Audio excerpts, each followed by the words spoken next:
Nah, karena wisatawan global saat ini itu sangat tertarik Peduli ya. dan makin peduli dengan isu-isu lingkungan dan juga isu-isu keberlanjutan.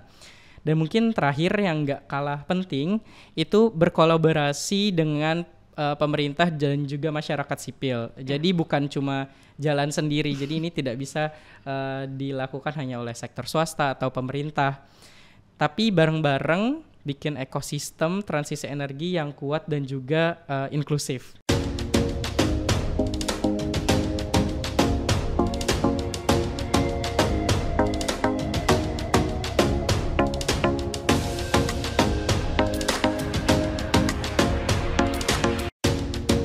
Stay tune di ISR Bicara Energi.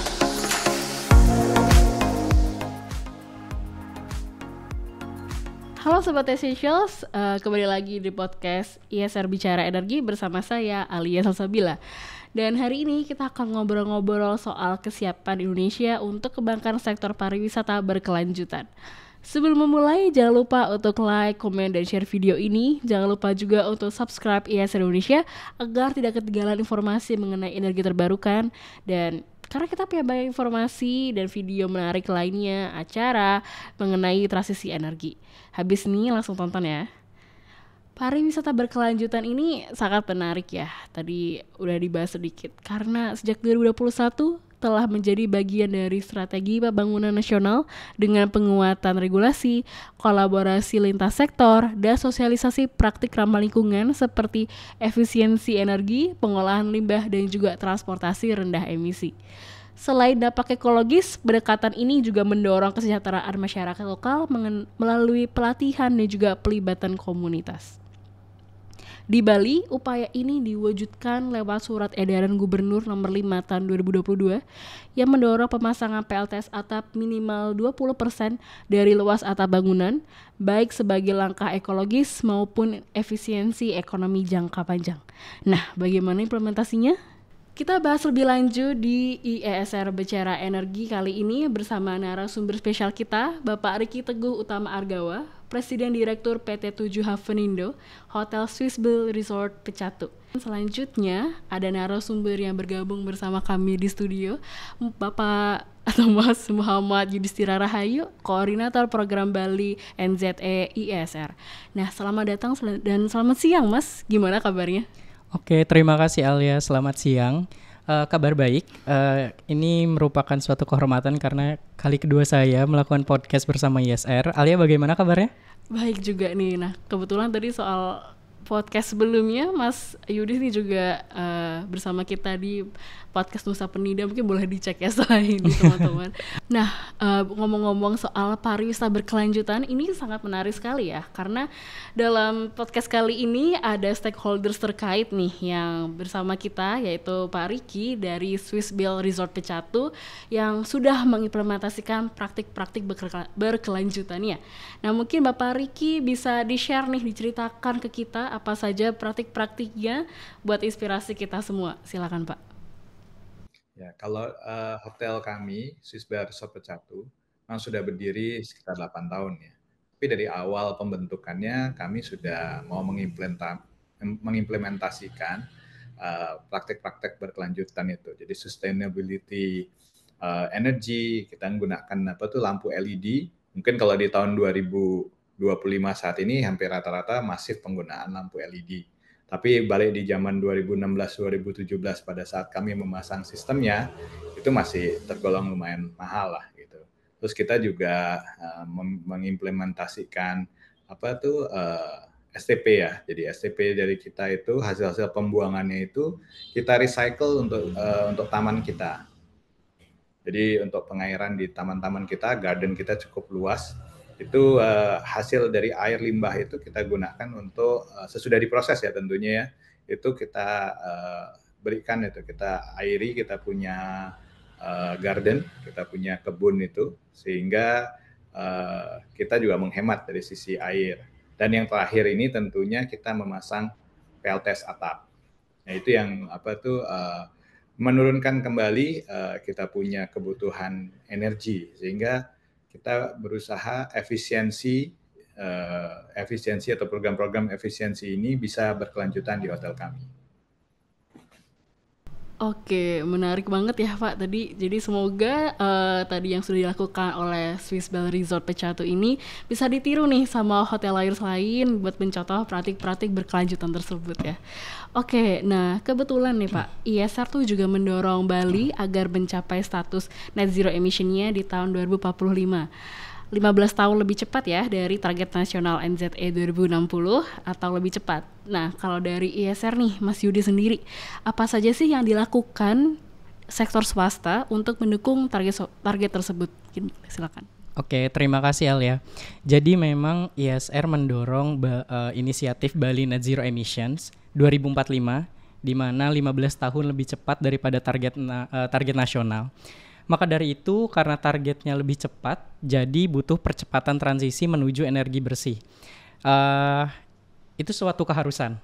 Nah, komitmen ini diperkuat dengan diterbitkannya Peraturan Gubernur Bali Nomor 45 Tahun 2019 tentang Bali Energi Bersih, yang menjadi kebijakan dalam membangun sistem energi yang lebih bersih dan juga mandiri. Nah, apa saja sih yang bisa dilakukan sektor swasta untuk mendukung target tersebut? Nah, kita kan tadi sudah dengar ya apa saja yang dilakukan Swiss Bell Resort Pecatu itu sudah cukup banyak ya sustainability action-nya. Nah, mungkin langkah pertama yang bisa dilakukan sektor swasta adalah mengadopsi energi terbarukan dalam operasional mereka. Misalnya, bisnis perhotelan atau restoran di Bali bisa mulai beralih ke PLTS atap untuk suplai energi yang sudah dilakukan oleh Swiss Bell Pecatu juga. Nah, selain mengurangi jejak karbon, ini juga bisa menurunkan biaya operasional dalam jangka panjang. Nah, salah satu contoh nyata sektor swasta di Bali yang bergerak cepat dan dalam implementasi PLTS yaitu Swiss Bell Resort Pecatu. Nah, peluncuran program PLTS atap ini dengan menghasilkan sekitar 246.316 kWh per tahun ya, angka yang cukup besar. Nah, mungkin sedikit membahas kegiatan ISR sebelumnya, yaitu Jelajah Energi Bali yang dilaksanakan tanggal 20 sampai 24 Mei 2025. Baru kemarin ya? Iya, baru kemarin banget, Mbak. Kegiatan ini jadi dirancang sebagai forum pembelajaran dan juga diseminasi dengan melibatkan media dan juga jurnalis sebagai mitra strategis untuk mendokumentasikan serta menyuarakan praktik transisi energi yang sedang berlangsung di Provinsi Bali. Okay. Nah, baik yang diprakarsai oleh komunitas maupun sektor swasta dan juga sektor pariwisata dan juga pemerintahan. Nah, kegiatan Jelajah Energi Bali ini dilaksanakan dalam jangka waktu 5 hari. Pesertanya ada 38 dengan berbagai latar belakang seperti akademisi, komunitas, jurnalis dan juga mahasiswa yang mengunjungi 8 lokasi praktik energi terbarukan dan diantaranya ada beberapa sektor swasta.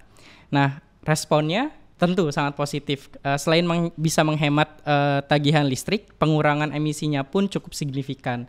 Ada beberapa contoh mungkin pengurangan emisinya itu hingga 50 ton per tahun dan pengurangan bilnya itu bisa sampai 30%.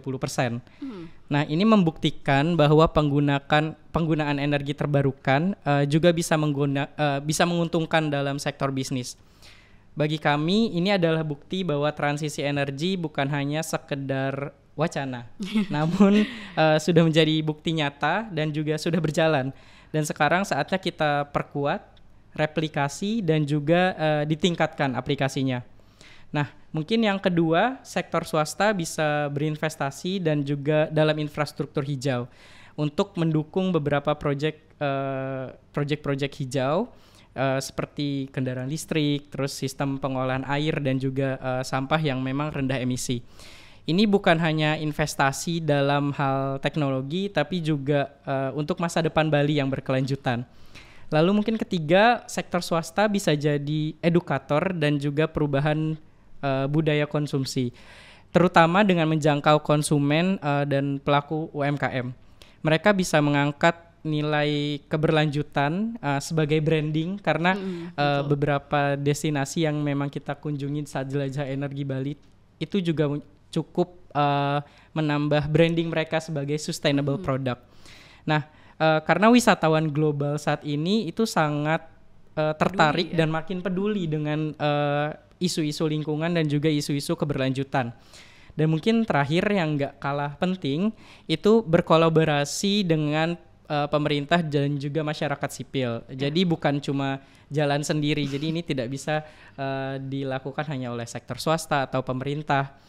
Tapi bareng-bareng bikin ekosistem transisi energi yang kuat dan juga inklusif. Jangan lupa. Karena sektor energi menyumbang kurang lebih 57% emisi di Bali. Nah, tanpa partisipasi kuat korporasi terutama pariwisata, transportasi, retail, target Bali Net Zero Emissions 2045 itu sulit dicapai. Jadi memang harus bareng-bareng. Nah, dengan memanfaatkan regulasi yang sudah ada, teknologi yang makin terjangkau, apalagi sekarang memang harga baterai sudah lebih affordable daripada sebelumnya, diharapkan sektor swasta bukan hanya mengurangi jejak karbon, tetapi juga menambah daya tarik destinasi dan juga daya saing usaha di era berkelanjutan ini. Begitu, Alia. Oke, menarik banget ya. Tadi mention juga soal jelajah energi Bali yang bisa dilihat di website ISR ya untuk cerita-ceritanya. Dan tadi juga ada soal PLTS atap yang kebetulan Swiss Bali Resort Pecatu ini juga sudah meresmikan PLTS atapnya ya Pak di Mei 2025 lalu. Nah mungkin Pak Riki nih bisa cerita apa aja sih yang memotivasi Swiss Bali Resort Pecatu ini untuk pemasangan PLTS atapnya? Silakan Pak. Ya, sebetulnya kita sudah lama ya menginginkan ada PLTS atap. Mungkin karena regulasinya zaman dulu di PLN itu harus ada jual beli listrik antara PLN itu masih lah belum bisa kita ini. Dan kalau saat itu juga teknologinya belum bisa menghasilkan atau memproduksi listrik sebanyak ini. Nah, seiring berkembang dengan waktu, kami istilahnya didekati oleh partner-partner. Gimana caranya untuk PLTS atap itu bisa ada di hotel kami. Nah, kebetulan ada perubahan juga dari sisi regulasi sehingga sekarang pakai sistem kuota. Jadi bulan Juli 2024 itu kami langsung mendaftar dan perkiraan sekitar Desember atau November-Desember itu izinnya keluar sehingga kita langsung melakukan action dan memasang PLTS atap di rooftop atau di genteng kita punya hotel. Jadi hal ini yang membuat kami bangga bahwa di tanggal 21 Mei 2025 kita bisa meresmikan PLTS atap kita. Yeay. Oke, menarik banget ya Pak. Apakah ada lagi tambahannya? Wah ya, kalau saya lihat memang kalau dari ini motivasinya ya paling pertama ya ada satu dukungan regulasi dari pemerintah. Kemudian tentunya ada misi sosial dan lingkungan hidup yang kita memang ingin capai. Ya kalau memang dalam hal itu teknologinya berhasil atau menghasilkan energi bersih dan secara ekonomis bisa kita terima dalam segi investasi, itu malah menguntungkan kita. Saya rasa nanti ke depan dengan dukungan dari pemerintah, peralihan ke energi bersih itu akan bisa dilakukan oleh swasta. Oke, jadi keuntungannya plus ya Pak, dapat. Oh pasti harus. Jadi secara ekonomis juga make sense, jadi masuk akal untuk kita berinvestasi di PLTS atap. Itu yang pertama.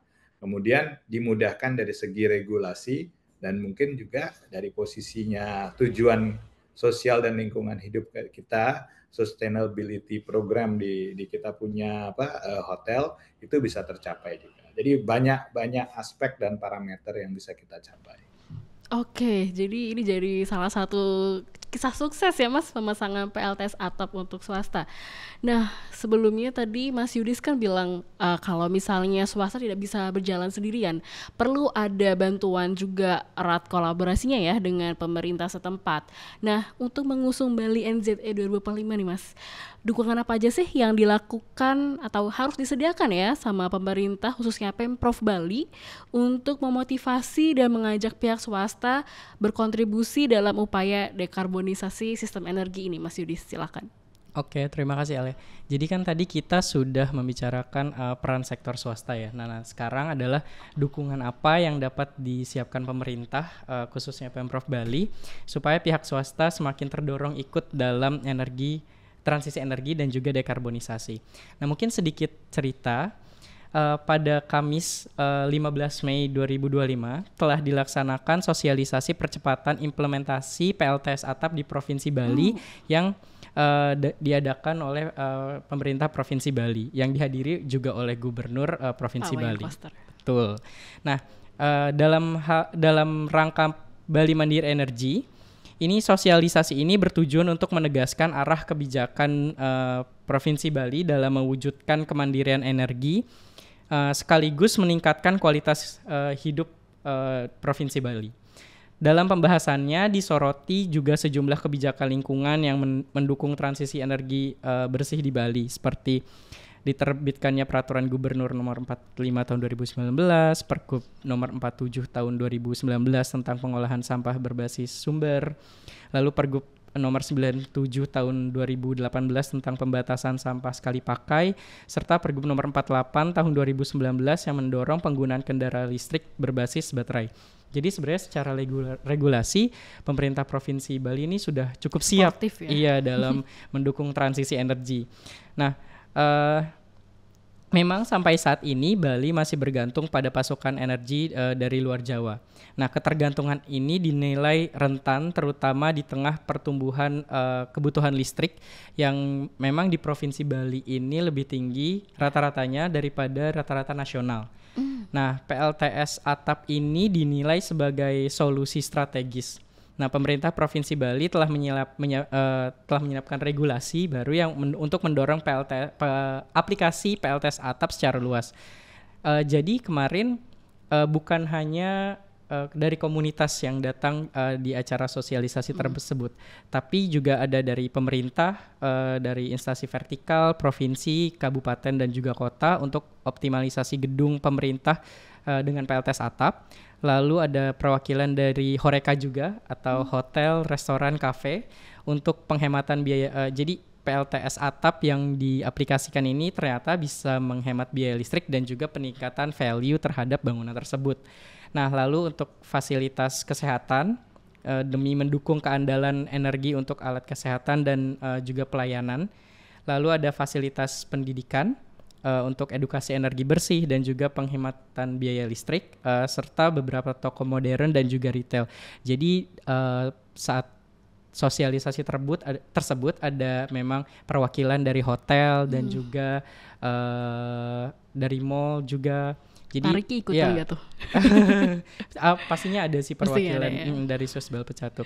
Nah, dari sisi implementasi juga mungkin PLN Icon Plus menyampaikan bahwa mereka menyediakan skema roof leasing untuk pemasangan dan perawatan PLTS atap, terutama untuk sektor instansi publik, hotel, villa, sekolah, kampus, pasar, mal, dan juga bank. Nah, namun demikian terdapat sejumlah tantangan seperti konstruksi atap bangunan, usia bangunan, lalu regulasi nasional yang kerap berubah-ubah, karena kan sebelumnya memang disinggung ya.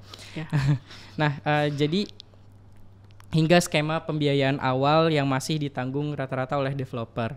Nah, dalam sosialisasi tersebut juga Profesor Idayu Dwi Giriantari selaku Ketua Tim Percepatan Penggunaan PLTS Atap menekankan pentingnya manfaat potensi PLTS Atap karena Provinsi Bali memiliki potensi PLTS Atap hingga 10,9 gigawatt. Nah, termasuk penggunaan sistem hybrid yang memungkinkan integrasi antara PLTS, baterai, dan juga sambungan dari PLN. Nah, dari sosialisasi tersebut dapat disimpulkan sebenarnya ada beberapa dukungan strategis yang bisa disiapkan Pemprov Bali. Yaitu pertama, hal yang paling mendasar adalah kepastian regulasi dan juga mungkin insentif. Mungkin pemerintah daerah harus bisa menjamin bahwa ada aturan yang jelas, konsisten, dan juga mendukung investasi energi terbarukan. Misalnya percepatan proses perizinan PLTS atap, kepastian Jadi memang perlu dukungan selain dari pemerintah Provinsi Bali juga harus ada dukungan dari pusat ya. Karena kan ada tadi sudah diimprove juga aturannya dari sistem kuota. Lalu yang kedua mungkin ada skema pembiayaan yang inovatif yang sedang digodok juga dengan skema roof leasing. Lalu ketiga untuk dukungan teknis dan kapasitas SDM. Jadi pemerintah daerah bisa menyediakan pelatihan dan juga pendampingan teknis. Ini penting untuk memperluas keterlibatan anak-anak muda dan juga para pelaku lokal dalam proses dekarbonisasi. Lalu dan yang terakhir yang tidak kalah penting, peran pemerintah sebagai katalis dan juga role model. Jadi kalau bisa dicontoh oleh pemerintah, jadi sektor swasta juga bisa lebih percaya diri untuk ikut dalam kebijakannya. Nah, untuk biar sektor swasta ini semakin pede nih Pak Riki, mungkin selanjutnya apa yang akan dilakukan sama Swiss Bell Resort Pecatu ini untuk memperkuat aksi atau praktik keberlanjutannya nih? Karena tadi udah beberapa kali di-mention sudah sangat siap kan. Nah, selanjutnya apa nih rencananya Pak? Ya, kalau bicara tentang rencana, kami memang mau memperkuat ekosistem EV ya di kita punya hotel. Jadi kita justru malah ke depan ini berencana untuk memasang fast charging ya untuk ini. Jadi kita bisa mengundang komunitas EV ke dalam hotel kami. Jadi EV itu bisa fast charging itu bisa kita siapkan untuk mobil-mobil elektrik yang bisa masuk. Dan kebetulan karena kami juga di dalam kawasan Bali Pecatu Graha, itu kawasannya rata-rata sekitar 70% itu hijau ya di sana ya. Jadi itu sangat membantu juga dari kita punya kawasan, dari image-nya juga supaya kawasan hijau itu ternyata ada juga terus tetap di Bali gitu dan terus dipertahankan. Sehingga kita juga membantu dari segi pengurangan emisi karbon ya di dalam kawasan kami. Oke, tadi menarik banget nih fast charging buat SPKLU ya Pak di dalam hotelnya sendiri. Nah, selanjutnya semoga Swiss Bell Resort Pecatu ini semakin berkelanjutan ya Pak. Dan semoga rencana-rencananya tadi dapat dilaksanakan. Lalu terima kasih banyak Pak Riki dan Mas Yudis untuk diskusi serunya. Terakhir mungkin silakan Pak Riki untuk memberikan closing statement singkat. Ya, terima kasih. Bagi kami dari pihak Hotel Swiss Bell Resort Pecatu, kami melihat bahwa kesiapan dari teknologi, dari perangkat maupun dari regulasi adalah sudah mumpuni saat ini. Makanya saya bilang mungkin kita perlu mendorong hotel-hotel lain, restoran. Inilah saatnya, waktunya yang tepat untuk kita mulai beralih ke energi yang lebih hijau, lebih sustainable. Nah, ini kita harus memulai gerakan, ayo kita sama-sama menjaga kelestarian Bali. Oke, mantap banget tadi motivasinya ya dari Swiss Bell Resort Pecatu. Semoga semakin sukses ya Pak. Oke, kalau dari Mas Yudis gimana nih closing statement-nya? Oke, terima kasih Mbak Alia.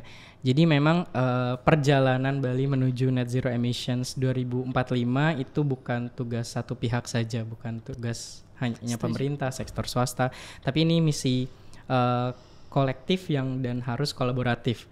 Sektor swasta punya kekuatan untuk bergerak cepat, membawa inovasi dan juga teknologi, serta bisa mempengaruhi pasar.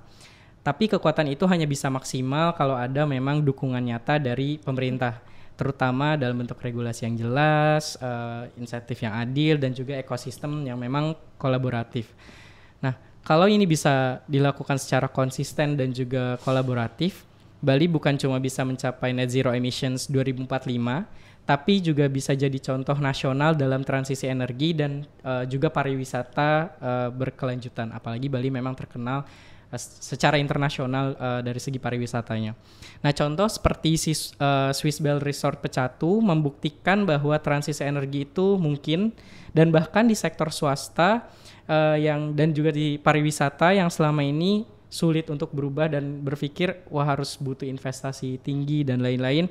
Dengan niat yang kuat, kerjasama lintas sektor dan juga kepemimpinan yang berpihak pada berkelanjutan, Saya yakin Bali bukan hanya bisa mencapai net zero emissions 2045, tapi juga menginspirasi daerah lain di Indonesia. Sobat Essentials, terima kasih banyak yang sudah menonton dan jangan lupa untuk subscribe ISR Indonesia dan dengarkan episode lainnya. Kalau mau baca studi lainnya, tadi ada soal jelajah energi Bali nih, bisa dibaca cerita-ceritanya di iesr.or.id.